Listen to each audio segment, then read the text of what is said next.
Récit de Dominique Etcheverry, 28 ans, gendarme. C'est bizarre, on n'avait pas vu un chat de la matinée et vers 1 heure de l'après-midi, le défilé commence. D'abord, une gentille mamie. On a empoisonné son chien d'après elle. Elle est à peine sortie qu'arrive un gars d'une vingtaine d'années avec son casque de moto sous le bras. « Bonjour monsieur, je viens porter plainte. » Un vieux cinglé a soi-disant voulu le sortir de la route avec sa R25. Le temps que je me fasse expliquer ça de plus près, voilà que la porte s'ouvre de nouveau. Et cette fois, c'est tout le Moyen-Âge qui entre dans la gendarmerie. Un couple de paysans genre Jacou le Croquant, si vous avez vu la série. Vous pouvez patienter un peu, je leur demande. L'homme soulève sa grosse main et fait un signe comme quoi oui, ils peuvent patienter. Il n'y a pas le feu. La femme semble du même avis. En réalité, il y avait le feu, mais je ne pouvais pas savoir. Juste à l'entrée, on a une banquette avec une mousse dessus. « Asseyez-vous », je leur fais en la montrant. Aucune réaction.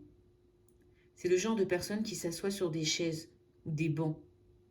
Dès que c'est un peu mou ou un peu bas, ils pensent qu'ils vont salir ou qu'ils pourront plus se relever. Ou plutôt, ils estiment que c'est pas pour eux. Bref, mes 2 mannequins de chez Dior restent piqués là et attendent. Je passe à côté avec le motocycliste et quand j'en ai fini avec lui, c'est-à-dire un bon quart d'heure plus tard, je reviens à l'accueil. Les 2 n'ont pas bougé d'un poil. J'étais pas là, mais je suis sûre qu'ils se sont pas adressés un mot, ça se sent. « Messieurs, dames », je leur dis. L'homme donne un coup de coude à la femme. Elle s'approche jusqu'à moi et me dit texto. « C'est les gosses, ils ont foutu le camp. » « Pardon ? » ?»« Les gosses, ils ont foutu le camp. » Et 2 gros sanglots lui échappent, comme des hoquets. Ça n'a pas duré longtemps. Elle a dû s'en vouloir de s'être laissée aller comme ça. Et l'instant d'après, elle était à nouveau dure comme de la pierre. Ça devait la travailler depuis un bon moment.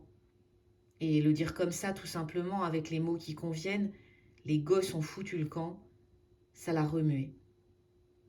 Depuis la porte, l'homme nous regarde avec un air farouche, du style « J'ai bien voulu suivre la mère jusqu'ici, mais c'est elle qui cause.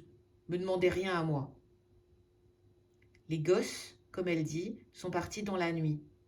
Ce matin, en tout cas. Il n'y avait plus personne. Et pourquoi ils seraient partis ? Elle ne sait pas.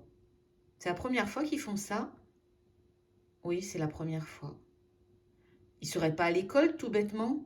Non, ils ne sont pas à l'école. Et c'est seulement maintenant qu'ils le signalent. Ben oui, parce qu'ils les ont cherchés partout avant de venir. Ça, pour chercher, ils ont dû chercher. Les 2 ont les yeux hagards, ils sont hirsutes. Leurs vêtements sont trempés. Ils auraient du mal à faire croire qu'ils sortent d'une partie de bridge chez le préfet. J'enregistre tout ça. J'alerte Jean-Pierre, un collègue qui vient du Midi comme moi, et on saute dans la 4L. Les Doutrelots, ils s'appellent comme ça, nous précèdent avec leur 404, à laquelle manque, entre autres accessoires, le pare-choc arrière et le rétro extérieur. Dans la cour de la ferme, il y a une polo rouge et 2 personnes qui nous regardent arriver.